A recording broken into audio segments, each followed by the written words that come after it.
A teenage boy boards first class, quiet, respectful, and black. Minutes later, a flight attendant slaps his hand, accuses him of lying, and forces him to the back of the plane. What she didn't know? He's the son of a billionaire. And with just one text, he stops the entire aircraft from taking off. What happened next forced an airline and every passenger to face the truth at 36,000 feet. Dear viewer, what you are about to witness is not just a story. It is a powerful testament to the quiet power and pursuit of justice in places most people ignore. If this is your first time here, I warmly invite you to share where you are watching in the comments below. And if stories like this move you, challenge you, or make you think, consider subscribing and clicking the bell icon. We share voices that deserve to be heard every day. Thank you for being here. Now, let's get into the story. He walked through Gate 17 of JFK International Airport without a sound. His footsteps hushed against the sterile tile floor, hoodie drawn, face half hidden in the shadow of his cap. No entourage, no flash. Just a 17-year-old boy traveling alone. To most of the world, he looked like a quiet teen who might have been lucky to fly standby. A kid with long limbs and sharp eyes, polite but invisible. No one noticed when he passed the gold-plated first-class sign. No one questioned when he stepped onto the jet bridge. Not yet. Jalen knew this routine well. He didn't flaunt his name, not in public, especially not here, especially not now. He preferred stillness, silence, the kind of calm that came from being underestimated. That's when people told on themselves. That's when you learned the truth. Inside the aircraft, the smell of citrus cleaner and recycled air clung to every surface. A flight attendant in her early 40s stood near the entrance, greeting each passenger with the same mechanical smile. But when her eyes met his, something shifted. Her name badge read, Deborah. Her smile paused mid-formation. She tilted her head, assessing. A flicker of doubt crossed her face. A boy, a hoodie, alone. First class? Jalen offered a soft nod and walked past her without waiting for permission. Seat 1C. Aisle. He liked the aisle. Easier to see everything. He stowed his backpack in the overhead bin, careful not to disturb anyone, then sat with quiet precision. No one looked twice. The man across from him adjusted his watch. The woman to his left clutched a designer purse and glanced at her phone. He opened a book, but he felt it before it arrived. The shift, the pause, the sound of steps returning. "Excuse me," Deborah said, voice just loud enough to claim territory. "I need to check your boarding pass." Jalen looked up, startled, but not confused. "It's right here," he said, offering the digital pass on his phone screen. She didn't look at the screen. Not really. She looked at him. Then again, at the pass. Then at him once more, like the math didn't add up. "This is for first class," she said flatly. "Yes," Jalen replied, calm as breath. Deborah crossed her arms. "And you're flying alone?" "Yes." Her tone shifted, sharper now. "Who bought your ticket?" Jalen blinked, still seated. "Does it matter?" There was a pause, a long one. A few passengers turned their heads, sensing something off. Deborah didn't flinch. She stepped closer, violating the quiet zone of civility that passengers expected. "I need to verify with the gate. This seems irregular." Jalen didn't move. "You're welcome to verify. I'll wait." But Deborah didn't go to the gate. She didn't call a supervisor. She stayed there, as if the seat itself was somehow in danger by his presence. And then, she did something no one expected. She reached across him, snatched the phone from his hand, and in the motion, slapped the side of his fingers. The sound, a loud stinging pop, cracked through the cabin. A few people gasped. The man in 1A looked up from his newspaper. The woman with the designer bag stared. But still, no one said a word. Jalen recoiled, not in pain, but disbelief. "That wasn't necessary," he said quietly. "You need to come with me," Deborah snapped. He stood slowly, collected his backpack, and walked the walk he'd seen too many others take. The long, humiliating aisle through whispers and averted eyes. No one stopped her. No one stopped him. Even those who knew something was wrong said nothing. Because they didn't want to get involved. Because maybe they thought she was right. Because maybe they told themselves it was a misunderstanding. He didn't cry. He didn't raise his voice. He just took an empty seat in the last row, shoved between two strangers, the engine hum his only companion. Then, he reached into his backpack, pulled out his phone, the one she hadn't managed to keep, and typed one line of text. She slapped my hand. "I'm in the back." He hit send.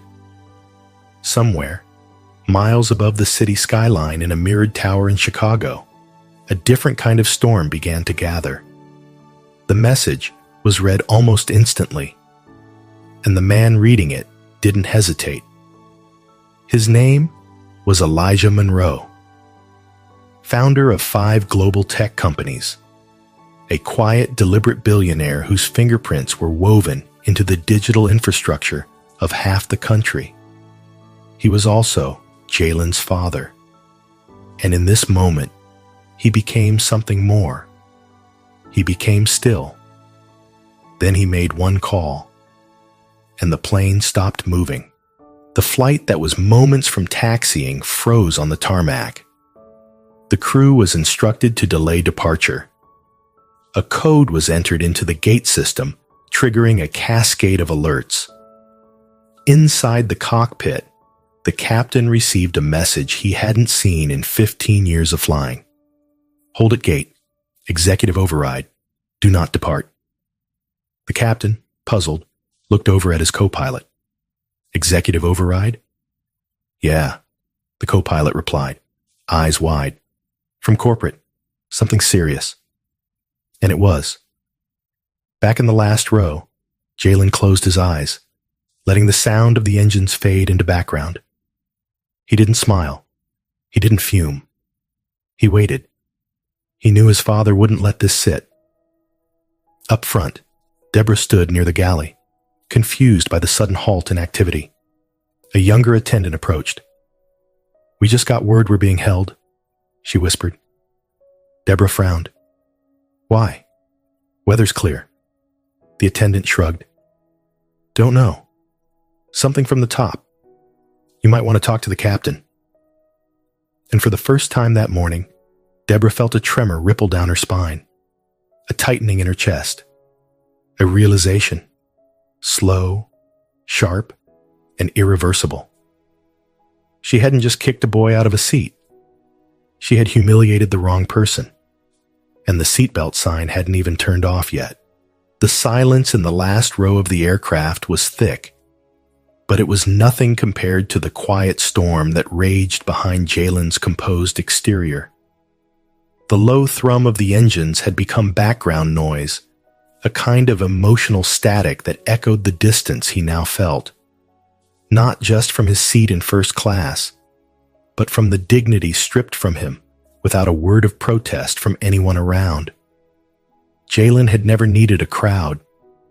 He didn't need affirmation. He had been raised to lead with presence, not noise. But this wasn't about ego. This was about a moment that kept repeating itself in his mind. The slap, the stare, the command to move. It hadn't been physical pain that stayed with him. It was the disbelief, the certainty in Deborah's voice, the entitlement in her eyes, the absolute conviction that he didn't belong. She didn't ask. She decided. And now, as the plane sat motionless, suspended between protocol and consequence, Jalen felt every second tick by like a reckoning taking shape. In the cockpit, the captain had received the second update. It was short and direct. Executive contact, Elijah Monroe. Full authority granted. Immediate compliance expected. The captain didn't ask questions. He had flown planes for nearly 2 decades, but he knew when to recognize gravity, and not just the kind that pulled metal birds from the sky. He turned to his co-pilot and muttered, "That boy in 1C? We moved him?" The co-pilot nodded. "Apparently, he's the reason we're grounded." In the cabin, whispers began to bubble beneath the polished surface of luxury travel. A woman in pearls leaned over to her husband and murmured, "I heard she slapped him." That's what delayed the flight. The husband, a man with thinning gray hair and a pressed blazer, shook his head slowly. Unbelievable. Back in the galley, Deborah felt her certainty beginning to crack. Her hands were folded, but her knuckles had turned white. She had operated on instinct, years of subtle cues, silent judgments, glances she never second-guessed. It was never direct, never loud. That was the danger of it. It dressed itself in procedure and called itself experience. But she knew now, deep in her gut, that something had shifted. Something she couldn't smooth over with an apology and a napkin. And she hadn't even asked his name. Back in 39F, Jalen's phone vibrated. A message from his father. "They know now. Stay seated. Don't speak. Don't move unless asked. Let the silence teach them." He read it twice. Elijah Monroe didn't speak often, but when he did, it was precise. Power, Jalen had learned, was not in volume, but in patience. In the ability to make others listen without needing to shout. In seat 3A, a man tapped nervously on his armrest. He had watched the boy get moved. He'd seen the flight attendant's tone, her posture, the way she hadn't checked anyone else's boarding pass. He had said nothing. And now that silence was burning in his throat. When he turned back to look down the aisle, the boy wasn't looking at anyone. Just forward. Still. Like someone used to waiting for the world to catch up. Suddenly, the intercom pinged. "Ms. Deborah Lanning, please report to the cockpit." The voice was calm. Too calm. Deborah flinched. The younger flight attendant beside her glanced over. "You okay?" Deborah nodded too fast, then stepped forward, trying to mask the fear clawing its way up her spine. As she approached the front, she noticed the man in 1A lower his newspaper. His gaze followed her. The cockpit door opened before she knocked. The captain's expression was unreadable. "Close the door," he said. The moment it clicked shut, he spoke again. "We've been contacted by Mr. Elijah Monroe's office. That boy, Jalen, is his son." Deborah's mouth opened, but nothing came out. "You didn't follow boarding verification protocol. You made assumptions. You touched him. And now, we're grounded." She tried to explain. "It wasn't meant—" "It doesn't matter what you meant," the captain interrupted, voice cold. "It matters what you did. Mr. Monroe has requested that you apologize. In front of the cabin. Publicly. Or you will be escorted off this flight immediately." Her breath caught. "In front of the passengers?" "Yes," the captain said. "All of them." Back in row 39F, Jalen didn't move. His phone buzzed again. Another message from his father. "She's about to walk that aisle. Watch her, but don't say a word." He slid the phone into his pocket and exhaled.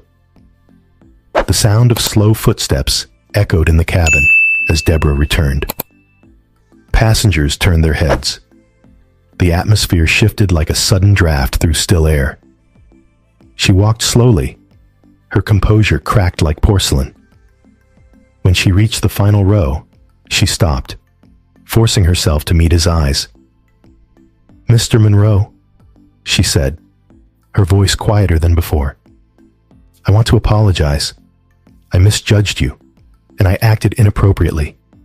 I hope you'll accept my sincere apology." Jalen didn't blink. He didn't flinch. He didn't rise.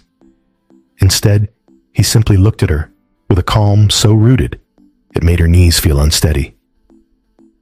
"I accept your apology," he said after a moment. "But you didn't just misjudge me. You made a decision about who belonged and who didn't." She swallowed hard. "I hope," he continued, "you think about who else you've done that to. Who didn't have someone powerful to call. Who had to sit in silence. The words weren't cruel. They were measured. And they landed like weight on her shoulders." Deborah nodded once and turned to leave, her figure small now beneath the scrutiny of those once too silent to speak. As she walked past the front rows, a few passengers lowered their eyes. Some watched with approval. One even gave a slow, solemn nod.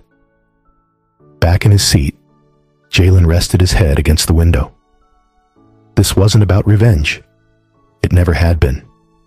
This was about exposure. And exposure, when earned, doesn't require volume. It only requires that the world stops pretending not to see. At 36,000 feet, where the clouds looked soft, but the truths felt sharp, the cabin of Flight 421 had settled into a disquieting stillness. Drinks were being served, seatbelts remained fastened, and the hum of the engines blended with the quiet rustle of pages turning and screens flickering. But beneath it all was the altitude of consequence, where the air was thin and accountability traveled faster than sound. Jalen sat in 39 degrees Fahrenheit, still as ever, his profile cast in the dim light filtering from the overhead. He hadn't moved since Deborah's apology. He had barely spoken. But his silence wasn't avoidance. It was presence. A kind of unshakable steadiness that unnerved those who had watched the earlier confrontation unfold, but said nothing. There's something unsettling about watching a person you dismissed suddenly command a room with nothing but silence. That's what Jalen had become. A mirror they couldn't look away from. 3 rows ahead, a woman who had once looked at him with suspicion now glanced back with something else. Guilt, maybe, or self-awareness. She hadn't joined the murmur of defense or dissent. She hadn't offered an apology either. She had simply watched. And watching, as it turned out, was no longer passive. Back in the galley, Deborah stood pressed against the wall near the coffee station, her hands clasped tightly, the shake in her fingers betraying the tight-lipped composure she fought to maintain. The paper she'd signed, the preliminary removal order, felt heavier than it looked. Taylor, quiet and observant, stood nearby, offering neither comfort nor condemnation. "You okay?" she asked gently, though she already knew the answer. Deborah didn't reply at first. Then she said, "I've flown this route for 12 years, and I don't think I've ever felt this small." Taylor didn't respond. Some things weren't meant to be fixed with words. Not anymore. In the cockpit, the captain received the latest communication from corporate. The official inquiry had been initiated. Statements would be gathered upon landing. The CEO himself had requested an internal review of boarding procedures and in-flight conduct. "This is a turning point," the message read. And it was. Because high above the earth, The truth was beginning to descend with gravity. The passengers could feel it. The weight of being witnesses. The discomfort of their silence now echoing louder than any engine. Jalen wasn't looking for anyone to speak. He had stopped expecting it a long time ago. But something was shifting. The eyes that once scanned him with suspicion now lingered longer, unsure how to meet his gaze, uncertain what they would find if they did. He took a slow breath, watching the condensation of his glass of water. That glass, filled politely by Taylor earlier, had been more than refreshment. It had been a gesture of restoration. One small action trying to balance a scale too often left tilted. Across the aisle, a man in a navy suit leaned toward him. His voice was low, tentative. "I didn't say anything earlier. I should have. I'm sorry." Jalen looked at him calmly. "Why didn't you?" The man exhaled. "Because I didn't think it would make a difference. And that's not an excuse. It's just the truth. I didn't want to make it worse." "It was already worse," Jalen replied. "Silence doesn't make things safer. It just makes the damage quieter." The man sat back slowly, absorbing the words. No defensiveness, just reckoning. Farther back, two younger passengers shared a phone screen, watching a video silently uploaded by a traveler in the middle cabin. It showed the moment Deborah had approached Jalen. Her voice, her tone, her posture. It was all there. The slap wasn't caught on camera, but the humiliation was unmistakable. The video had already been viewed 12,000 times in under an hour. And climbing. Meanwhile, Jalen's father, Elijah Monroe, was on a call with the airline's board of directors. He wasn't threatening legal action. Not yet. He wasn't interested in making headlines or demanding firings. He wanted change. He wanted systemic acknowledgement that what had happened to his son wasn't isolated. "This isn't about one attendant," he said calmly. "It's about a pattern. And you don't get to fix this with PR. You fix it by unlearning what you thought professionalism looked like." Back on the plane, Jalen shifted in his seat for the first time in nearly an hour. He opened his phone, not to scroll, but to read the latest message from his father. "They're listening. Keep your head up." He typed one line in return. "I don't want them to be afraid. I want them to be aware." At that same moment, Taylor re-entered the cabin with a tray of drinks. Her steps were steady, but her heart wasn't. She passed Jalen, paused briefly, and leaned down.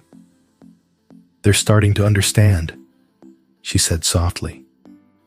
Jalen nodded. "Some will. The rest?" He didn't finish the sentence. He didn't need to. Awareness doesn't reach everyone at once. But once it starts, it spreads. Quietly. Powerfully. Like cabin pressure, shifting slowly until you can't ignore the change in your breathing. As the aircraft soared above the clouds, something else was rising too. Consequence. Not just for Deborah, but for every passenger who sat in that first-class cabin and witnessed a boy be stripped of dignity, only to realize too late that they were sitting on the wrong side of history. And history, like altitude, has a way of revealing who you are when the air gets thin. The wheels touched down on the tarmac with a soft jolt. But for Jalen Monroe, it didn't feel like arrival. It felt like exposure. As the aircraft slowed to a crawl, he looked out the window at the city skyline beyond, familiar and indifferent. The landing gear had done its job, but inside the cabin, the air still felt thinner than it should. The kind of air you breathe when you know all eyes are about to turn your way, and none of them quite know what to say. Flight 421 had become more than a journey. It had become a memory none of them would leave behind. Not because of turbulence or a missed connection, but because of a moment that had peeled back the illusion of comfort, revealing something raw and unsettling beneath it. Jalen sat quietly in seat 39F, watching the terminal lights blur through the window. He wasn't thinking about headlines or consequences. He was thinking about how silence felt heavier than confrontation. About how even when things are handled, something inside you still hurts where the bruise doesn't show. The captain's voice broke through the quiet. "Ladies and gentlemen, welcome to Denver International. We ask that you remain seated as ground crew prepares the aircraft for arrival. There will be a brief delay before deboarding. We appreciate your patience." But patience wasn't what filled the cabin. It was tension, awareness, the kind that lingers in rooms where injustice has unfolded and no one quite knows how to move forward without stepping on the shame left behind. In the galley, Deborah stood stiffly, arms crossed, eyes on the exit. Her uniform felt too tight now, her badge heavier than before. She had said her apology. She had walked him back. But none of that had undone what came before. And worse, she knew it wouldn't. Taylor approached her with a folded paper from the captain, a final directive from corporate. "You are to remain on board until escorted by airline management. Please surrender your crew badge before leaving the aircraft." Deborah read the sentence once, then twice, as if disbelief could delay the reality. She didn't speak. She just unpinned the metal badge and dropped it into Taylor's open hand. The weight of it landed with a soft clink, but its sound echoed through her. "I didn't mean," she began, but Taylor cut her off with a look. Not cruel, not angry, just done. "You didn't have to mean it," Taylor said. "You just had to stop it before it happened." Deborah looked away, her eyes unfocused. She wasn't thinking about protocol anymore. She was remembering Jalen's face when she slapped his hand. How composed he'd been. How much smaller she'd felt the moment she realized who he was. Not just a black teenage boy in a hoodie, but someone with power. But now she saw what she hadn't before. Even if he hadn't had that last name, that connection, that reach, it still would have been wrong. And that's what haunted her most. In the cabin, the flight attendants moved through the aisles, slowly, as if unsure how to end a journey that had changed in the middle. Passengers fidgeted, checked their phones, cast glances toward the back where Jalen remained still, unbothered on the surface, but etched with something deeper beneath. A woman in row 37 leaned toward her husband. "You think the airline will make a statement?" "I hope they do," he whispered back, "but I think he already made the louder one." Jalen didn't respond to the quiet murmur around him. He felt it all, but let none of it move him. He was waiting, not for an apology, not for validation, but for something else. Something that might never arrive. Understanding. The door to the aircraft finally opened with a soft hiss, and a uniformed gate supervisor stepped inside. Behind him stood a man in a navy blazer and a woman holding a clipboard, her expression unreadable. They didn't walk directly to first class as they usually did. Instead, they paused, glanced toward the back of the plane, and waited. "Passenger Monroe," the supervisor said. "You're invited to disembark last, per request of corporate." Jalen stood slowly, nodded once, and grabbed his backpack. As he moved through the aisle, every passenger who had once stared in silence now made space, not just with their legs, but with their eyes. They saw him now, not as the boy in row 39F, but as the person who shifted something in them, however uncomfortably. One by one, as he passed, heads turned. A few mouths opened, unsure of the words. One man whispered, "Thank you." A woman touched her chest lightly. Another offered a small nod. Not validation, not pity, just acknowledgement. That was all he'd ever wanted. At the front of the aircraft, the airline rep stepped forward, voice quiet. "We're deeply sorry, Mr. Monroe. Our CEO would like to meet with you if you're open to it. We're committed to doing better." Jalen paused before answering. "Then don't start with a meeting. Start with the people you hire. Train them to see passengers, not problems." The man nodded slowly, words failing him. As Jalen stepped off the plane, the morning light outside met him like a reckoning. The world hadn't changed while he was in the air, but something inside him had. And maybe, just maybe, something inside those who watched had changed too. Deborah sat alone in the rear jump seat, waiting. The cabin empty now, the silence no longer comforting, just echoing. And for the first time in her career, the ground didn't feel safe, because now, for the first time, it was asking her to answer for something she couldn't outrun. Not a delay, not a protocol error, but a choice. And choices, once exposed, leave footprints that never fade. Jalen walked through the terminal like he had done so many times before. But today, the floor beneath him felt different. Not just harder or colder, but real in a way that demanded presence. The crowd moved around him, unaware of what had happened just moments earlier inside that plane. Yet behind him trailed an invisible thread, woven with glances, whispers, and a silence that had spoken louder than any announcement over the intercom. Waiting at the gate was a sleek black SUV, flanked by two figures in tailored suits, their faces marked with a politeness that had nothing to do with hospitality and everything to do with control. One of them stepped forward and introduced himself as Andrew Holt, Senior Executive Liaison for the airline. His voice was even, respectful, but it couldn't mask the weight of corporate discomfort. "We'd like to offer a formal apology, Mr. Monroe," he began, and opened the door for any further dialogue you'd be willing to have with our leadership team. Jalen paused, his hand still resting on the strap of his bag. "Dialogue isn't what matters right now," he said calmly. "Change does."